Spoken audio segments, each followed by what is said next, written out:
So, quick intro. I'm Teddy Murphy. I'll be moderating this, trying to keep my mouth shut as much as possible. From the University of Pikeville, I'm 1 year at large for the board. We'll just go around. Ernie, you want to go ahead and introduce yourself? Okay, I'm Ernie Bailey with the University of Arkansas for Medical Sciences. I've been doing this for almost 45 years now. So, All right, I see a ghost on the screen. I think he's back from the dead down there, Greg. Sorry for the video quality. I'm on Wi-Fi in a very, very old hotel in Breda, the Netherlands. I'm actually over in the still. I had so much fun at ISE. I decided to stick around for a few weeks. So I'm doing a little training over here with some wonderful folks here in the city of Breda. So. And we have the hottest soon-to-be free agent on the market for higher ed down there, Tim. Good afternoon or morning or middle of the night, wherever you are. Tim Neviska. I am currently the Senior Audiovisual Solutions Manager at Kenyon College, soon to be a free agent, as Teddy said. And I've been in the AV industry since the early 80s and also in the current membership chair at HETMA. All right, so assistive listening has a place in higher education. Today we're going to be talking about Wi-Fi assistive listening systems versus probably more toward versus the RCAS system, which is starting to come out, or even IR. So we'll just start from the top and we'll go around. We'll start with Ernie. Are you using Wi-Fi assistive listening today?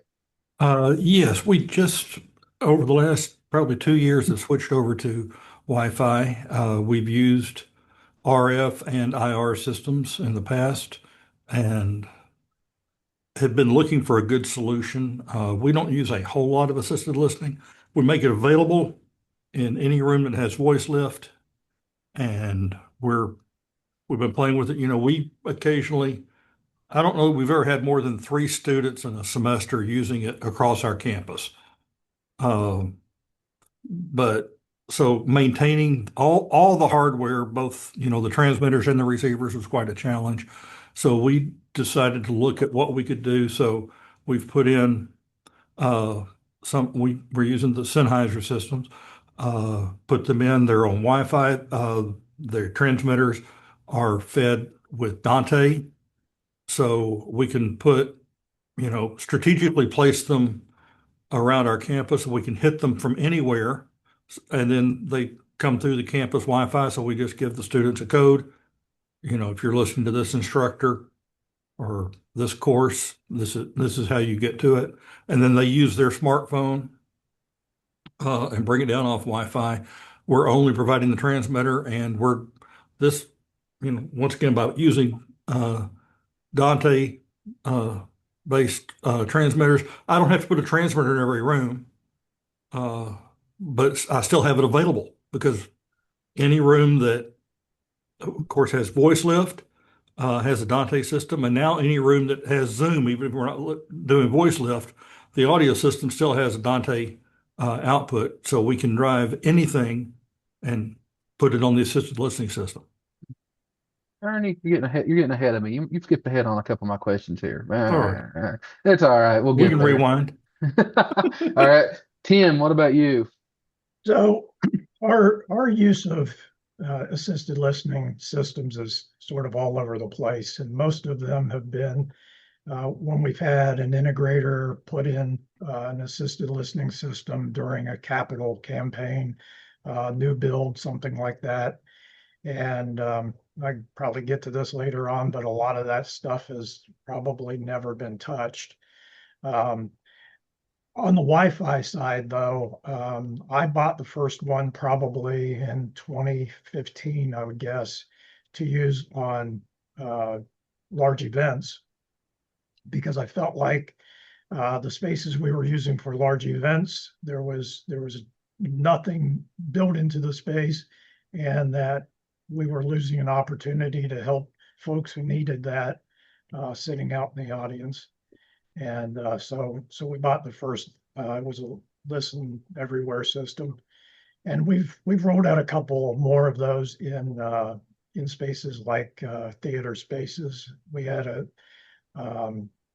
sort of a last minute need at one point a couple of years ago with a student who had a cochlear implant and expressed an interest through the SAS office, that's our sustainability office, that she needed to be able to hear the plays, and she wanted to, she wanted to be able to go to all of these performances, but couldn't enjoy them. And so we had nothing in those spaces. We took the one that I had in event support and put it in the space for her temporarily, and that worked very well. So we went ahead and bought a couple more. Um, but again, we'll probably be getting to this as you indicated in the opening. I am a firm believer that Auracast is probably the future. All right, all right. Let's keep our boxing gloves off for right now. So let's talk to Greg. In your former life before you died to all of us, uh, were you using network listening devices? Sure. So we used a combination. For those that don't mean, again, my name's Greg Carstens. I work for Avixa now. However, a little over 14 months or so ago, I left the higher ed community only, I think, to be an advocate for higher education within the Avixa community and do training now. So that's my primary role, and that's the whole reason I'm over here in the Netherlands right now. That being said, we had at the University of Colorado, that was my previous, most recent institution, we had, much like some of these other gentlemen, a variety of things. We had a number of loop systems that had been in place for quite some time that we were continuing to maintain. We had bought and acquired calibration equipment because most of them had never been calibrated. So we actually were starting to do some auditing a couple of years ago before we even bought our first Wi-Fi system and realized that we had, if we were audited by somebody outside of the university, we'd be in a pickle. We'd be in a real pickle. So we did have a good number of FM systems, very, very popular for most of our spaces, and we kept extras on campus for the smaller classrooms. If there was a request, like Ernie mentioned, the accessibility office, if they had a request, we could drop one in for a semester quite easily. We always budgeted within our cores a analog output. So it'd be very, very quick and easy to hook up. It was already pre-programmed in the core. We have QSys DSPs in a lot of our spaces in that regard. But over a year ago, more than that, a good year and a half ago or more, we purchased our first Wi-Fi, both analog input as well as Dante, to experiment, test, and so on. So for me, this is a very personal topic. A lot of people don't realize this. Yeah, I see. Yep. So all three of us. So very much so. My product does have Bluetooth capability. So with smartphone and Wi-Fi, it's a fantastic product with FM, IR, loop. I don't even have the T-coil built into my devices. So I'm relying on either a receiver or with Wi-Fi with the app. Fantastic product. We ran into some challenges working with the enterprise Wi-Fi team to deploy the system. They were a little bit nervous about having Wi-Fi, an enterprise device on the network discoverable. So that can be an uphill challenge for you if you're going down that Wi-Fi route. I agree with Tim that I believe in the future, though, that Auroracast with the Bluetooth 5.2 or better, whatever they're up to now, is going to be in the future. So anyhow, there's my 2 cents worth for the moment. Okay, well, so I'm going to skip one question to get down here to the another one here. So everybody's talking about adoption and student behavior. So just a quick reference, we do use these on our campus as well, and they came from an accommodation where a student has Bluetooth cochlear, and their accommodation was they wanted to use their personal device because it could connect to their cochlear. This is a few years back, so Auracast wasn't around, so that was where we began that implementation. It grew. We actually have several students now that have cochlears, and as we have been installing more of these, they have been adopting it more because we just put the signage in the room and they don't have to self-identify. They don't have to come up and say, "Hey, I need a receiver."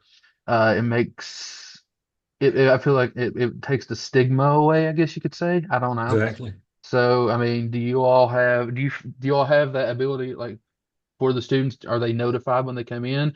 Do you feel like that could help more adoption, or what's going on, Ernie?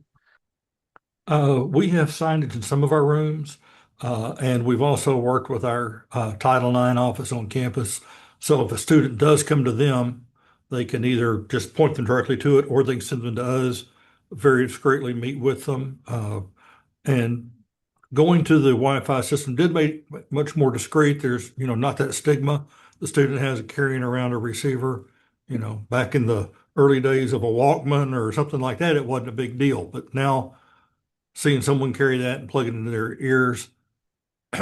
And, we always had the discussion as part of it was, who provides the headset, uh, who replaces batteries, is it the student as it does? Don't have to worry about that now.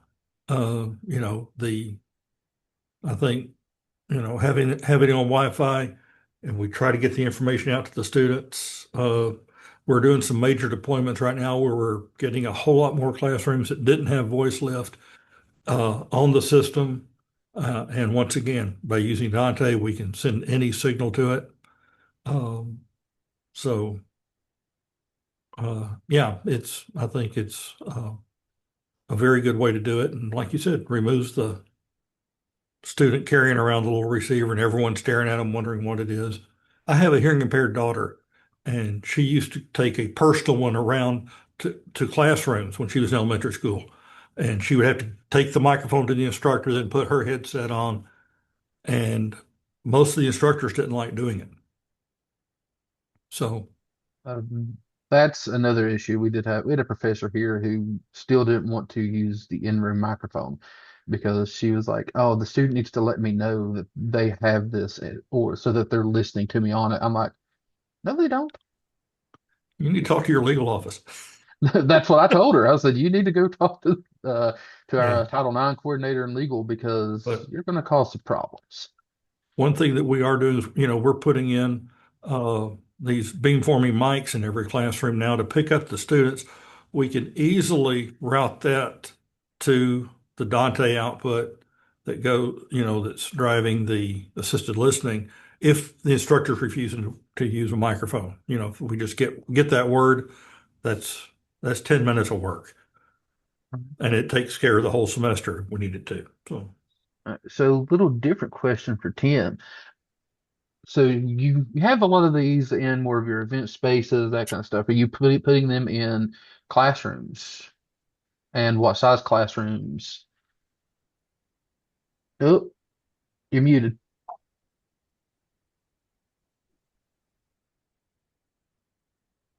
Yeah, I'll start with the hard no on classrooms.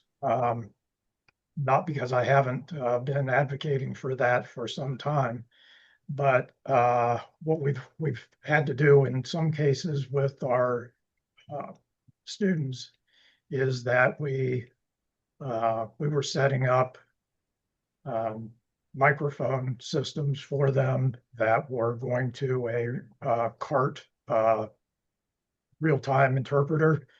Then it was coming back via web page, so they were getting the text. Um, this particular student, actually, it was two different students that we did this for. Their level of hearing loss was pretty dramatic, so um, this was really the only solution for them. Had a similar situation a few years ago with an instructor who lost her hearing suddenly. So she could not read lips. She could not do sign language, and she wanted to continue to teach. So we set up a system for her that went to an interpreter so that she could uh, tell from through the microphones around the table what her students were asking her. So yeah, the classroom thing, they've never been willing to address that. I would add the one thing I like about Ernie mentioned that he has a hearing impaired child. One of the things, I had a great conversation at ISE on the Avixa Live stage, and we were talking about neurodiversity and how learning pedagogies, how we all kind of learn differently. Some of us learn tactile, some of us learn visually, some of us can learn by just simply reading a book and you absorb all that information. One of the things we were talking about during that thing was the folks that have neurodiversity challenges relevant to distractions. And with modern Wi-Fi systems, we can provide ALS services to a student who's not going to self-identify because it's the stigma. Ernie makes a great point on that particular part. I myself get distracted easily. Squirrel during one of the presentations. So anyhow, yep, there you go. One of the things we're seeing and having conversations this week while I've been here in the Netherlands, I actually had Delft University, a technical university, and had this conversation with that individual. I had a wonderful conversation about how students who are maybe neurodiverse, who get distracted very easily, can wear earbuds, can wear headsets, right? As long as the faculty knows and realizes that they're using for a proactive manner, right? And noise canceling setup and so on. And they're getting the voice lift from the faculty and maybe the program mix if they're, if that's what's in the class. And now they're able to focus visually and have that concentration in their hearing, even though they're not necessarily considered a disability relevant to their hearing, but because they're able to focus and study, that ALS system now becomes a wonderful tool for them in order to have a better experience in the classroom. So that's one thing I'm took away from ISE. If there was one big champion, we kind of had that conversation ahead of time, the group, but after discussing it more in depth and personally, I wish like heck I'd have had that in my undergraduate years. It would have helped me a lot. Granted, that was quite a ways before we would have had that technology available, but anyhow, there's my bit on that. If I could just tag into to that conversation, that also can be quite useful for students whose language perhaps is not English natively. Oh, And yeah. it can be run through translation. They could be getting translation within their headsets. One of the manufacturers of some of the RCast equipment was telling me about a program near where their factory is, where they are giving all the students RCast headsets. Oh, wow. So now, talk about the stigma going away. Everybody's wearing these headsets, so you don't know who is wearing them for what purpose, but the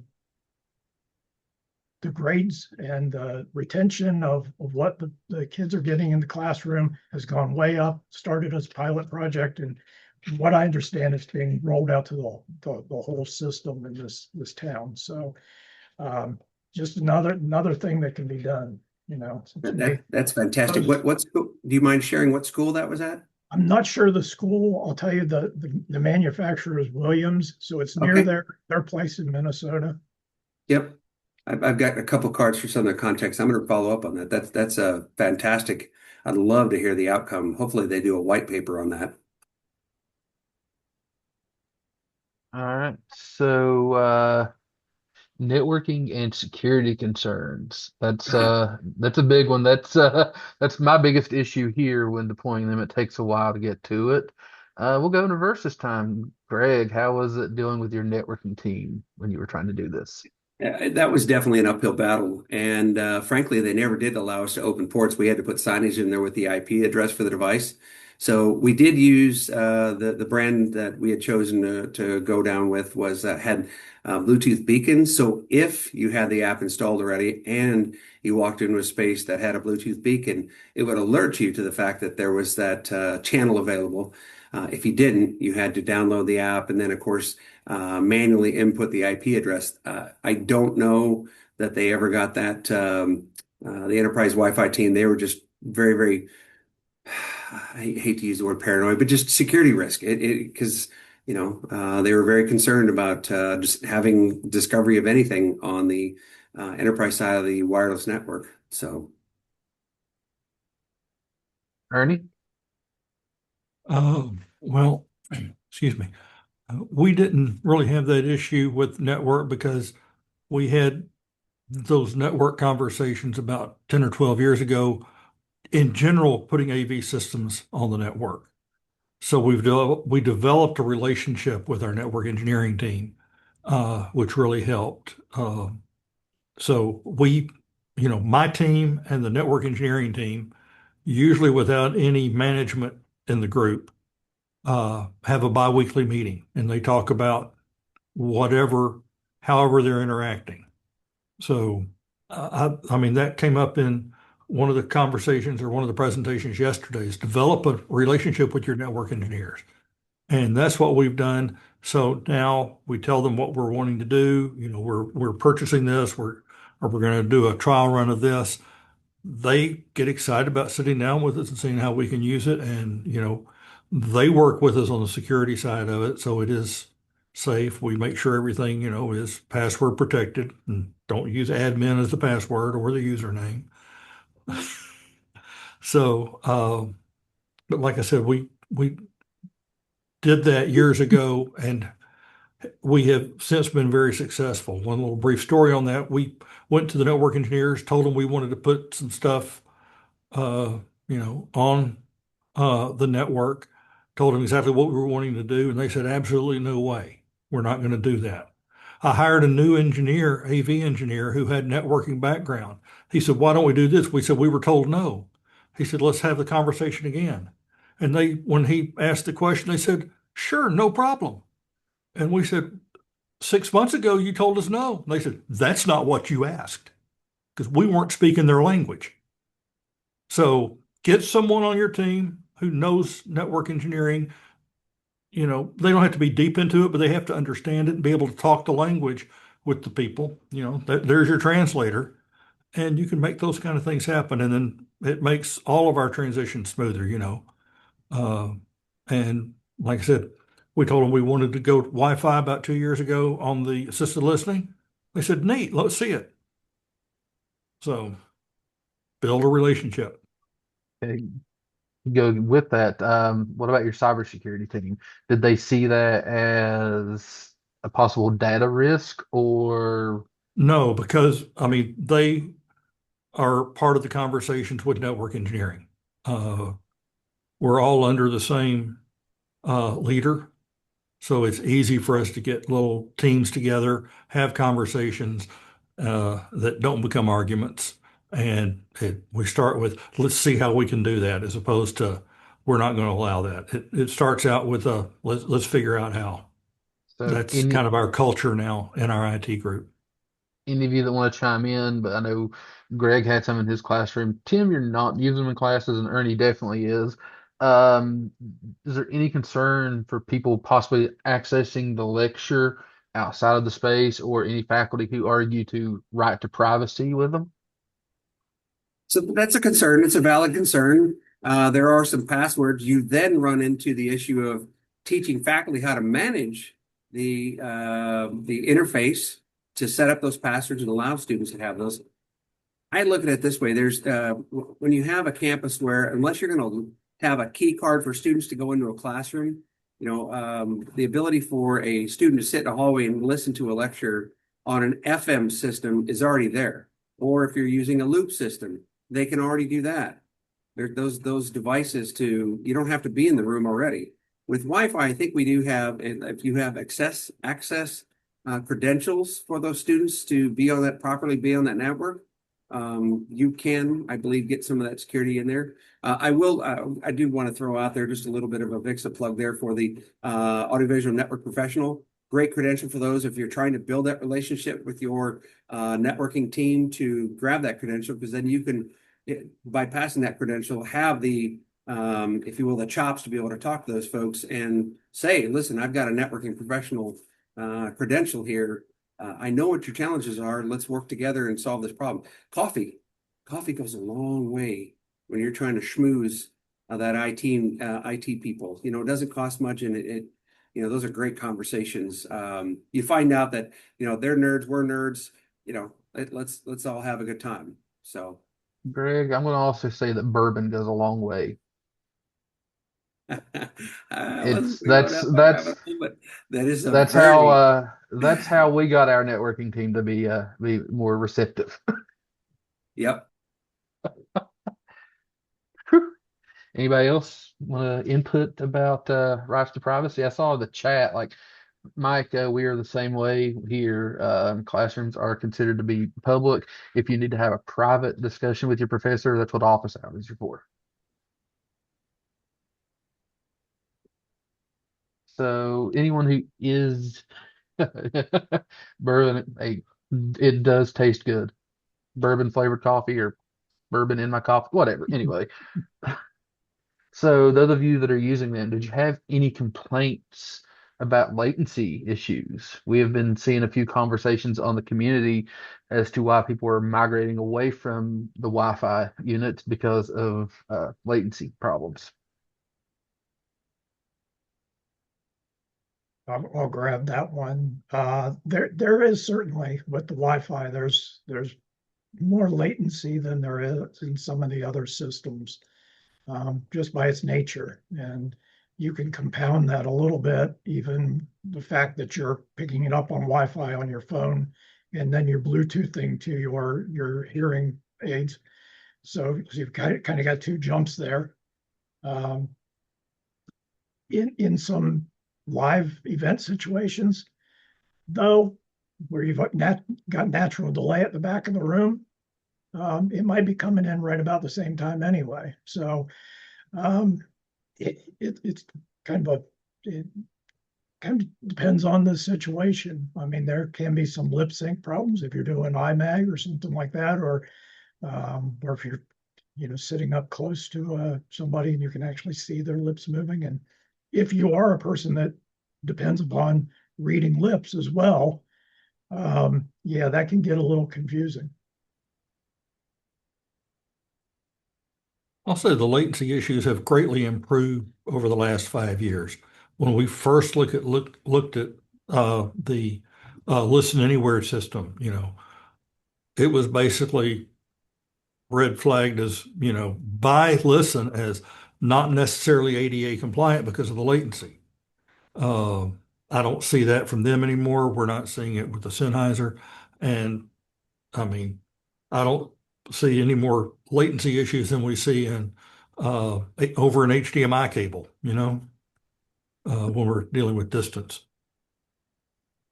I think they've gotten to the point where you'd have to get a measurement device to find out how tight that number is compared to analog FM and or T-coil systems. Yeah. It's comparable these days. That's spot on.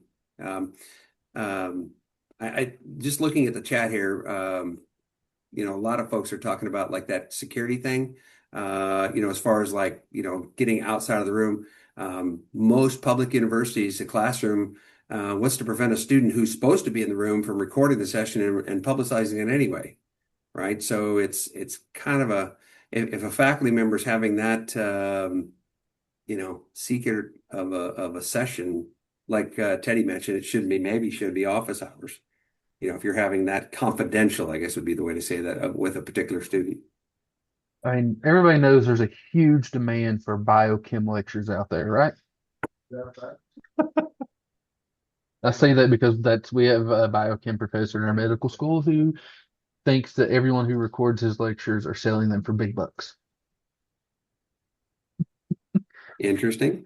Yeah.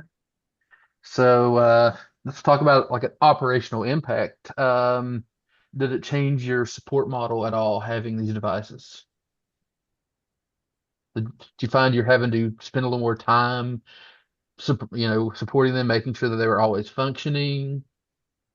Well, and since we've switched over to the Wi-Fi system, the support has gone way down because anybody on the team can just, fire it up on their cell phone and hear it and know if it's working or not. As opposed to, hey, where's our test device? Where's our receiver that we can take around to the different classrooms? And what channel is this room on? That's all gone.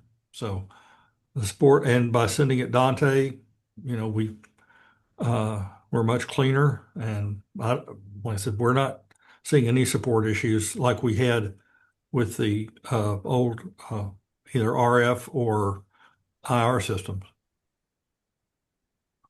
Well, the fact Yeah, I that think the enterprise management tools with a couple of different manufacturers have come a long way since their first Yeah. when the products were first brought on the market. And I think that the enterprise management tools from a support perspective is only going to get better with all of them because they're all going to see what the other one's doing and fight to get that same feature. And I think we'll see that. The good thing is we're going to see that same enterprise management capabilities when we eventually transition to a Roarcast in that marketplace. and most of the receivers are bring your own device now. So Right. you don't have to worry about changing batteries out. You don't have to worry about sanitizing them between users, anything like that. So now you're really only having to look at the transmit end of things for the most part. Greg in the chat, somebody wanted to know what Yep. device. So it's Listen Text. Listen Wi-Fi has the Bluetooth beacons. Yep. It's a pretty novel product. It's kind of set it and forget it with those things. Now, they're not enterprise manageable, but they're not meant to be. They're basically meant to alert a person's Bluetooth to, hey, there's something here, and then open the app and then go to the Wi-Fi transmitter. It's more just kind of a beacon that something's available. So, but yeah. So budget wise, do you think that going with the Wi-Fi devices is more cost effective than the traditional systems? I'll start, but like I said, we're by using Dante enabled devices and with the number of students that needed on our campus, we're not having to put a dedicated transmitter in every room. Now, the Dante device that we're using from Sennheiser is about 3 times as much as an individual transmitter from Listen or Williams. We've used both, but not having to deploy one in every room and still being able to meet the needs of the campus, I think makes it cost effective. Yeah, I think when you add in, you made a good point there about being able to centrally locate those devices. In your case, that Yeah. enterprise management, the ability to expand that network Right. with the multi-port versions of some of these devices that are out there now. Yeah, that's pretty slick, very slick. And especially when you're looking at a retrofit situation, if you're thinking about, well, we could just put in a loop. Well, yeah, that's really cost prohibitive. Yes. It's not even cheap when you're doing it on a new build. And then if No. your general contractor comes in and cuts the loop when they're putting down the flooring, then you have to go back and redo it again. So the Wi-Fi system makes a lot more sense than some of those older systems. Yeah. So Scott, one thing that we have found that helps some with that is spin up an SSID that connects to just the device that's in the boardroom, so that hopefully only devices that are in the boardroom are able to connect to that SSID and connect to that device on top of having the passcode on it. But that's one thing that we've done. Just as long as you have, again, a lot of this does go back to having a good working relationship with your networking team and hoping that they don't cuss at you if you ask them to do something like spin up an SSID in one room for something. So two questions we'll get to. First one here. If you were to buy today, not the future, today, would you buy Wi-Fi systems or would you buy RCAS systems today? Greg.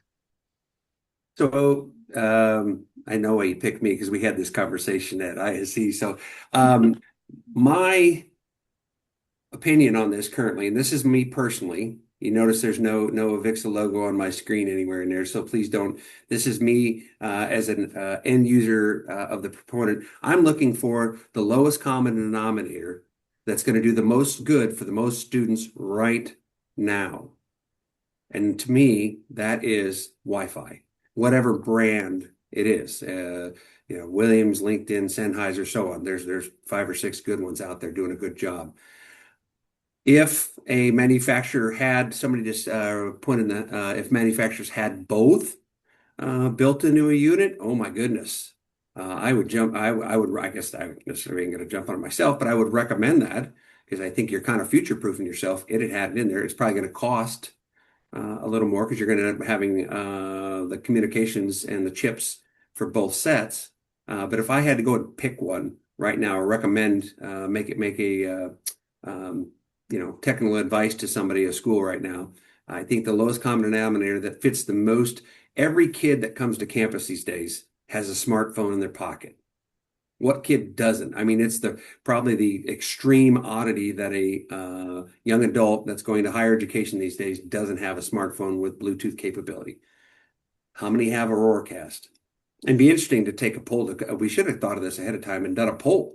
Who has the ability to receive an Auroracast signal right now? That's in this. What do we have? 60 some people here. I bet it's pretty small. I bet it's less than 5%, if that even. They maybe they have a device personally. The 3 of us all have listening devices. Can any of besides, I know mine doesn't have the ability to receive an Auroracast signal. I'm actually, ironically, going to my audiologist next week when I get back to the States, and I'm going to be having a fun conversation with them about Auroracast. This will be the first time I've really had an opportunity, but it's definitely on the docket to have a long, drawn-out conversation with that doc. So anyway, there's my 2 cents. I actually had that conversation with my doc about a year ago. As well, I've had my hearing aids for about 15 months now, and her answer was probably the next generation, it'll be a default, but they weren't available in the ones that she was recommending for me at the time. If I can, I'm going to round back for a second. While I was at CU, we had some discussions with our accessibility office. They loved the idea of going to Wi-Fi instead of FM because that allowed them, because again, my point about every student coming to campus basically brings their own receiver with them for whatever their devices might look like. Contrasting that, though, I did have a conversation. There is a hearing institute at the University of Colorado, and I had a couple of academic professionals there that just swore up and down that we have to keep putting in T-coils. We need floor loops everywhere because that's in their opinion. These are professional hearing folks there at the University of Colorado. That was the standard. I did have a conversation this week while I've been over here with a couple of Brits, a couple of folks from the UK. UK laws are very stringent in public places for having loops at bank tellers, elevators, places of egress. So some places it's still very much a thing. So anyway. Ironically, Greg, now my diagnosis was more recent, and so I had a set of kind of basic hearing aids at first for me to try, and then they asked me if I wanted to upgrade. And when I got the upgrade, actually, I believe the basic ones also had Auroracast built into them. Nice. But the ones that I have now, they also have it. They have AI. It's cool. There's a lot of stuff there but ironically does not have any T-coil, and I don't even know if it was an option for this model because it's very small. So I don't know that it was an option. So if I would go into a space with a loop, doesn't do me any good. Yep, I feel you. That very much the same issue that I have when they're like, oh, you just go in there with your hearing aids and test the thing. I'm like, I don't have T-coils. It was a choice of either Bluetooth or that. I think it's still, even though the generation is starting to come out, I still think it comes down to what can we do the largest greater good, the lowest common denominator. And right now, I think Wi-Fi still serves the greatest number of students that absolutely have to have it, as well as that group of students that could use it if it was available, that neurodiverse crowd that I alluded to earlier. I would agree with that. I mean, I think right at this point in time, I know the first of the Androids to have Auracast capability was the Google Pixel had it. And I believe all the Samsungs have it now. Some of the older ones now with the latest UI upgrade are getting that in the upgrade. Oh, Uh, cool. and I'm not sure where exactly we are on iPhones. I know they were dragging their feet for a while, so I'm not sure if they've come on board yet or not. But they were Google Pixel was the first, my understanding. It'll be available in the new 20 plus Max Plus or something. You have to pay extra for that feature. So I guess the general consensus is we all feel that Auracast is going to be the future. I mean, like Greg alluded to, a lot of people's devices don't have Auracast built in. That's some of the students that we have here that have cochlears, they don't have that ability right now. How far into the future do you think we're going to be looking before Auracast will be widely adopted on all listening devices, cochlears, and iPhones? Mhm. Wow. Let me get my my crystal ball out here. And Oh, I mean, Greg, you um, you you do have a little more insight than a lot of us at times. Yeah. Just I wouldn't saying. I wouldn't I wouldn't say that. I mean, it's just a matter of having conversations with all the manufacturers. The kicker is the ALS community definitely has the transmission capability is definitely there. It's the rest of the world, as you alluded to or Tim alluded to, Androids. You know, it's the current generation. I think before Oracast is widely distributed, folks that have, like, for instance, until I get my next upgrade, I'm definitely going to have this conversation to find out if Oracast is going to be available and how soon in the brand that I wear. Personally, if I was to put a frame on it, I think we're at least 3 to 5, 3 to 6 years. I know that seems a long time, but you got to That's think kind about of the number I was leaning to. yeah, you're talking about a generation of phones. That's millions of phones, millions of Yeah. hearing aids, frankly, that are going to have to be upgraded or, and as Tim alluded to, it's not going to be an immediate retrofit. It's going to have to happen over time. So in the Yeah. meantime, though, who doesn't have Wi-Fi? And, there's kind of my, again, 2 cents in that regard. It Yeah. surprised me because the phone that I use now is an Android, and I don't know, it's an S21, so it's at least 5, 6 years. Hmm. And I was surprised that they're able to upgrade that via firmware or the UI. So I first was introduced to Auracast at Infocom last summer, and and then talked to a representative from one of the manufacturers at a trade show uh, just before Christmas, and just the difference in tone between that 6 month period was led me to believe that the manufacturers at any rate think it's coming quicker than what we think. They're pretty hopeful that all of the cell phone manufacturers and so forth are going to jump on it quicker. And I hope that is the case, because to me, I don't just worry about folks like us uh, who have hearing aids or cochlear implants. I worry about folks who are not diagnosed or who maybe just don't want to admit it, or it could be a benefit to them, but they don't know it would be of benefit to them. So those are the folks that I am concerned about, that may not get this messaging. Yeah. As an audio nerd, I'm going to say something that may get people angry at me even, but so a lot of times you have very badly designed architecturally rooms, and sometimes the budget isn't there to fix acoustic issues that you have. I mean, same thing if you just have people who are having issues because the acoustics of the room suck, it's Yeah. cheaper to have a system in place and be like, hey, put a headset on and listen, it'll probably be better than what you're hearing right now in the room. Yeah. So, and it's Uh, not just for neurodiverse, it can be anyone, you know? yeah. Teddy, that kind of leads back to one of Travis's questions a few minutes ago, or comments that he has trouble getting departments to want to pay for it because they don't see a need.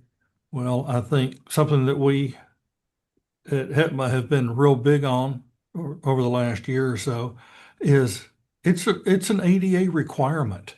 If you have voice lift to have assisted listening, it's not I don't see a need. It's the law says you've got to have it, and if you have a student show up that needs it and they make noise, you've got a lawsuit and a federal penalty. So See, I don't it's know what school Travis is at, but that's the thing about private schools. A lot of private schools, they will be like, give us the lawsuit. It's cheaper. I'm not sure about that. I mm, think it's the same level of penalty either way, whether it's a public institution or a private institution. yeah, but the private Um, school may have money for the lawyer. oh, fair, fair, fair. The reason Hey, we were able to spend some money at Colorado and change our campus standards for that exact reason that you alluded to, if you've got voice lift, you got to put in sound, was that Colorado got slapped a number of years ago for a federal violation on accessibility on the apps, campus apps on the network, and it wasn't as friendly as it should be. And so we could easily, I shouldn't say easily, but we could, hey, this is federal law, that here's the rules, here's the spirit of the law, and here's the letter Yeah, of the law, and show folks that when we're remodeling these spaces, or especially new construction, automatically drop those bad boys in. If you had a voice lift system, you put in one. The yeah, great thing that Ernie made the point of, they're so easy to add. yeah, Whether you're going to do a new Aurorcast system with a Dante input, or you're using a Wi-Fi with a Dante input, my gosh, they're so easy to deploy. yeah. And like I said, you put them in the network closet, and most of them have 2 or 4 inputs, so you can send several rooms to one transmitter. It comes out, it hits the Wi-Fi for all 4 channels or both channels, uh, and so one device can handle multiple rooms or stereo. Yeah. Oh, actually, it's kind of funny. I noticed a comment by John Veffer here on universal design. The Yeah, term universal, and this came out of that conversation we had at ISE on neurodiversity. With universal design, architects, 15 to 20 years ago, that became a very big thing with the physicality of our spaces, and including these thoughts about how do we don't make special accommodations, we just build it in so it's already there, that we use right. height adjustable lecterns automatically, so that it doesn't matter how tall or how short, or how height less than as somebody might be. In this case, they may have an actual physical challenge with hearing, but they also might have that neuro challenge. Again, like we've adapted to. So universal divine, that's a fantastic point. I'm glad it got brought up. Several years ago, when I was trying to roll out assisted listening for events, I was kind of met head on by my boss, who said, "Well, you're now putting captions up on the screen, so there's no need for that." And I just looked at him and wondered, well, what planet are you living on? What about somebody who has a problem hearing, but may also have a problem seeing? Or dyslexia. Oh, Exactly. So good we're point. we're not looking at the whole story. We're looking at that little piece of it and trying to justify why we don't want to go to the expense or go to the trouble to do this. But Yeah, more people are going to benefit from it than just that small group that we're right. thinking. And you brought up something earlier, Tim, about translation software. I hadn't even Mm. thought about that, but that could easily solve a lot of the issues that we have. Well, I'm just, since getting these hearing aids, I'm blown away by its capabilities, because it has this AI. I can kick it into a different gear. I think both of you will probably agree that the hardest thing when you have a hearing problem are those situations where you're trying to listen to one person and there's a crowd of people over here, and it's hard to pick out that one voice from the many. And you're in a room like Teddy mentioned where the sound system isn't very good. Your hearing aids aren't doing a lot for you there either. And the one that I have, I can kick it into this AI, really makes the signal to noise a lot better. Um, but there's other things built into there too. There's actually on the app that I have on my phone is translation. So if I'm someplace where somebody's speaking a language that I don't understand, I can use a translator that goes into my app that's picking it up from the microphones in my hearing aids. It's just amazing. Right. So I had a question here from Mike Gunderson. Gotta, I'm going to ask you to elaborate. Are you talking about when they're having personal conversations in the room, or they just don't want anyone hearing lectures, period, that are outside of the space? Actually, Teddy, it's the during a class, they have problems with people outside of the classroom sitting in the hallway, not paying for the class that are listening in. That's the thing I've been getting from folks. Just Hmm. wondered if anybody had an answer for that. Our answer was our provost office got involved with that and basically said that you shut the door and you're being paid for the lecture by the university. That while you own the lecture, like the content, the lecture itself is technically property of the university. You get into That, that it gets yeah, into it's an IP discussion. That's yeah, why it you is. probably need to get more people to get involved. I Yeah, understand. get the academic VP involved and have it be his directive for Yeah. something like this rather than That's trying to do it. that's the issue that I had to do here, and that's where we started having issues again when we started rolling these devices out for the students. They were afraid somebody could just come in and scan that QR code or get the whatever and then leave the room and be able to listen in. I was like, I'm pretty sure nobody. It, why would you want to listen to a lecture that you're not paying for? That's not going to go Yeah, I towards don't the know, degree that you're but paying for. that's the yeah. I'll explain it to you when we talk next about the dead cat theory, and you'll laugh. That's that. I'll maybe on the break I'll explain it to everybody. It's kind of a fun story, but Uh, yeah, it's just an issue that's come up, and so far administration has not wanted to tackle it. So yeah, is there any guys? Is there any product out there that could generate a random QR code for each class for the student just to scan? Or do you use a fixed QR code that's for that room specifically all the time? And then I'll shut up. we had We're a we're using fixed. a fixed QR code for each room, but My understanding is it is possible to have it generate per class if you're using the faculty mode in one or two of them. So you can have it. The challenge with that, though, is then having to have some kind of digital signage um, in order to display that new revolving QR code for students to be able to hear today's lecture or tomorrow's whatever. So I think it's possible, but I don't know. I think that would be Yeah, I a know with the lot of effort. listen, I know with the listen, the faculty can change the code every day. Hmm. But again, it's training your faculty and getting your faculty to do it. And well, yeah, yeah, again,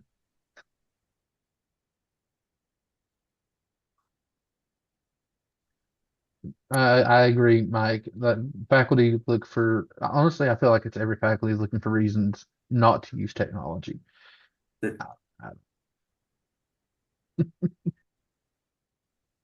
So, does anyone else have any questions? The chat's been pretty popular today too.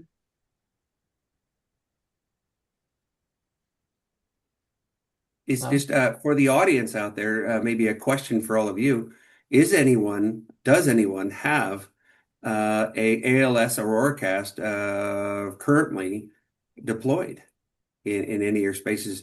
actively deployed? Maybe some might have it for testing, but has anyone actively deployed it into an academic space?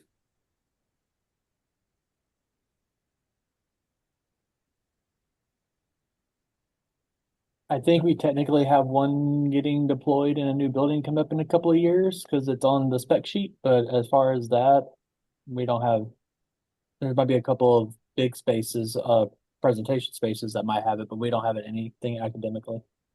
I don't have it spec'd on anything for the same reasons that Greg and I talked about. I don't know when it will be widely adopted. I've got two It's rooms going to that be I it's going to be an interesting conversation, for the next couple of years, as more and more manufacturers, as Tim alluded to, some of these newer Samsungs and whatnot, some of that stuff's already embedded in them. They just have to make it enable it.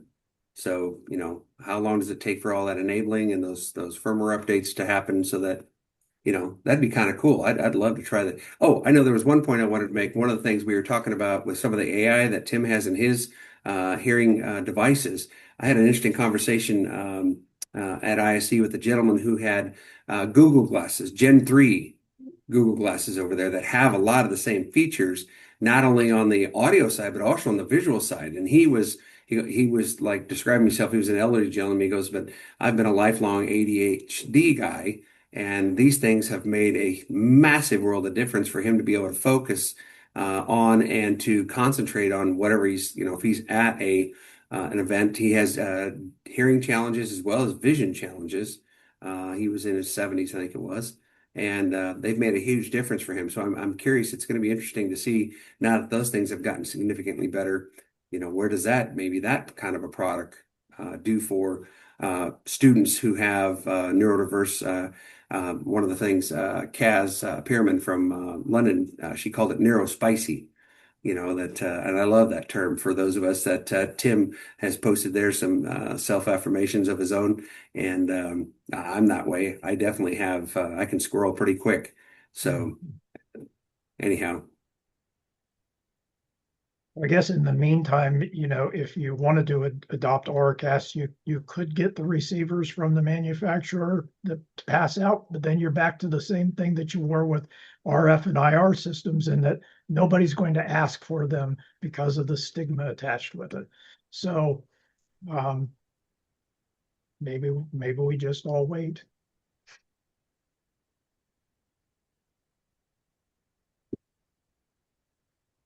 All right. Any more questions? If not, we'll wrap up 2 whole minutes early and get to get back to everyone in the community just having a lovely time. Very cool. Uh, Appreciate you having me Hey, on, yeah, Teddy. thank you all for this joining. this